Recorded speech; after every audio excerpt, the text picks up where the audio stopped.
Well, good morning, students.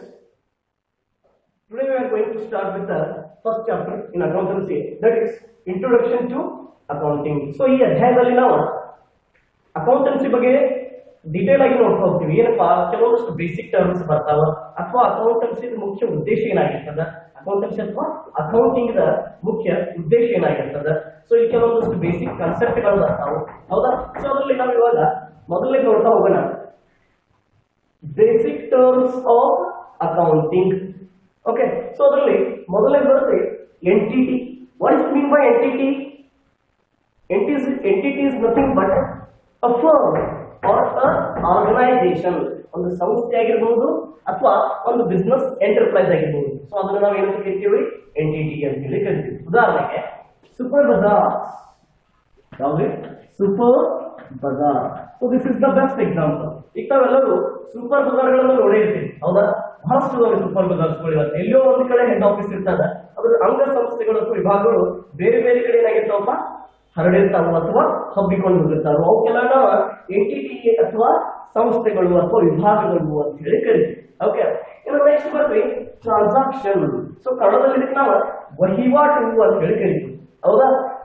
Business firm ನಲ್ಲಿ ಅಥವಾ business ನಲ್ಲಿ ವಹಿವಾಟು ಇರಲಿಲ್ಲ ಅಂದ್ರೆ ನಾವು ಅದಕ್ಕೆ ಬಿಸ್ನೆಸ್ ಅನ್ನಂಗಿಲ್ಲ. ಬಿಸ್ನೆಸ್ ಅನ್ನೋ ವರ್ಡ್ ಸ್ಟಾರ್ಟ್ ಆಗ್ಬೇಕಂದ್ರೆ ಹಿಂದೆ ಏನಿರ್ತದಪ್ಪ? ವಹಿವಾಟು ಅಥವಾ ಟ್ರಾನ್ಸಾಕ್ಷನ್ ಅನ್ನೋದು ಇರಲೇಬೇಕು. ಅಥವಾ ಈ ಟ್ರಾನ್ಸಾಕ್ಷನ್ ವಹಿವಾಟು ಅಂದ್ರೆ ಏನಪ್ಪಾ? ಉದಾಹರಣೆಗೆ ನಾವು ಏನಾದ್ರು ಒಬ್ಬ ವ್ಯಕ್ತಿ ಕಡೆಯಿಂದ ಒಂದು ಪೆನ್ ಅಥವಾ ಒಂದು ಚಾಪೀಸ್ ಅನ್ನ ಖರೀದಿ ಮಾಡಿದ್ವಿ ಅಂತ ಇಟ್ಕೊಳ್ಳೋಣ. ಖರೀದಿ ಅಂತ ವರ್ಡ್ ಯೂಸ್ ಮಾಡ್ತಾ ಇದ್ದೀವಿ ನಾನು. ಖರೀದಿ ಅಂದ್ರೆ ಏನಪ್ಪಾ? ಇಂಗ್ಲಿಷ್ ನಲ್ಲಿ ಪರ್ಚೇಸ್ ಅಂತ ಕರಿತಾ ಇದ್ದೀವಿ. ಒಂದು ಪೆನ್ ಅಥವಾ ಒಂದು ಚಾಪೀಸ್ ನ ಒಂದು 10 ರೂಪಾಯಿ ಕೊಟ್ಟು ಖರೀದಿ ಮಾಡಿದ್ರೆ ಅಂದ್ರೆ ಸೊ ಇದಕ್ಕೊಂದು ವಹಿವಾಟು ಅಂತ ಹೇಳಿ ಕರಿತೀವಿ. ನಾವ್ ಏನು ಕೇಳ್ಬೋದ್ರಿ? ಒಂದು ವಹಿವಾಟವನ್ನು ಯಾವ ರೀತಿ ರೆಡಿ ಮಾಡ್ಬೋದು? Purchased pen for ₹10. ನಾನು ಏನ್ ಮಾಡಿದ್ರಿ? ಒಂದು ವಸ್ತು, ಒಂದು ಪೆನ್ ಅನ್ನ 10 ರೂಪಾಯಿ ಕೊಟ್ಟ ಖರೀದಿ ಮಾಡಿದೆ. Take another example. Purchased goods for cash ₹1000. So ಇಲ್ಲಿ 1000 ಅನ್ನ ಕೊಟ್ಟ ಗೂಡ್ಸ್ ಅನ್ನ ಖರೀದಿ ಮಾಡಲಾಯಿತು. ಸೊ ಇಲ್ಲಿ ಇಂಪಾರ್ಟೆಂಟ್ ಏನದ ಹೈಲೈಟ್ ಕ್ಯಾಶ್ ಅಂತದ, ಅಂದ್ರೆ ನಾನಿಲ್ಲಿ ಹಣವನ್ನ ಕೊಟ್ಟ ಆ ವಸ್ತುವನ್ನ ಖರೀದಿ ಮಾಡಿದೆ. ಸೊ ಈ ಟ್ರಾನ್ಸಾಕ್ಷನ್ ನಲ್ಲಿ 2 ಟೈಪ್ಸ್ ಬರ್ತಾವ್ರಿ. ಒಂದು ಕ್ಯಾಶ್ ಟ್ರಾನ್ಸಾಕ್ಷನ್, ಇನ್ನೊಂದು ಕ್ರೆಡಿಟ್ ಟ್ರಾನ್ಸಾಕ್ಷನ್. ಆ ಕ್ಯಾಶ್ ಟ್ರಾನ್ಸಾಕ್ಷನ್ ಗೆ ಇದು ಮೊದಲನೇ ಎಕ್ಸಾಂಪಲ್. ಯಾಕಪ್ಪ ಅಂದ್ರೆ ನಾನು ವಸ್ತುವನ್ನ ಖರೀದಿ ಮಾಡಿದಾಗ ಕ್ಯಾಶ್ ಕೊಟ್ಟೆ, ಅದಕ್ಕಾಗಿ ಕ್ಯಾಶ್ ಟ್ರಾನ್ಸಾಕ್ಷನ್. ಒಂದ್ ವೇಳೆ ನಾನು ಕ್ಯಾಶ್ ಕೊಡ್ತಿರ್ಲಿಲ್ಲ, purchased goods for ₹1000 on credit. On credit ನಾನು ಅಲ್ಲಿ ಕ್ಯಾಶ್ ಅನ್ನು ತೆಗೆದೆ, ಇಲ್ಲಿ ಮುಂದೆ ಕ್ರೆಡಿಟ್ ಅನ್ನು ಹಾಕಿದೆ. ಅಂದ್ರೆ ಅರ್ಥ ಏನಪ್ಪಾ? ನಾನು ಉದ್ರಿಯಾಗಿ ಆ ₹1000 ದ ಗೂಡ್ಸ್ ಅನ್ನ ಅಥವಾ ಸರಕುಗಳನ್ನ ಖರೀದಿ ಮಾಡಿದೆ ಅಂತ ಅರ್ಥ. ಸೊ ನಾವ್ ಇದಕ್ಕೆ ಟ್ರಾನ್ಸಾಕ್ಷನ್ ಅಂತ ಹೇಳಿ ಕರಿತೀವಿ. ಒಂದು ಉದಾಹರಣೆ ಇನ್ನೊಂದು ತಗೊಳ್ಳೋಣ, just to understand. Will take one more. Sold goods for cash ₹500. ನಾವೇನ್ ಮಾಡಿದೀವಿ? ನಮ್ಮಲ್ಲಿರುವ ವಸ್ತುಗಳನ್ನ, ಅದು ಯಾವುದೇ ಆಗಿರ್ಬೋದು, ಕಚ್ಚಾ ವಸ್ತು ಆಗಿರ್ಬೋದು, ಸಿದ್ಧ ವಸ್ತು ಆಗಿರ್ಬೋದು, ಹೌದಾ? ಸೊ ವಸ್ತುವನ್ನ ನಾವು ಎಷ್ಟಕ್ಕೆ ಮಾರಾಟ ಮಾಡಿದ್ವಿಪ್ಪ? ₹500 ಅಥವಾ ₹500 ನಾವು ಏನ್ ಮಾಡಿದ್ವಿ? ಅದನ್ನ ಮಾರಾಟ ಮಾಡಿದ್ವಿ.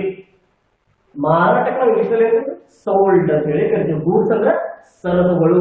ಆ ಒಂದು ಗೂಡ್ಸ್ ಅನ್ನ ₹500 ಕ್ಯಾಶ್ ರೂಪದಲ್ಲಿ ಸೇಲ್ ಮಾಡಿದ್ವಿ. ಯಾವ ಬೇಸ್ ಮೇಲೆ?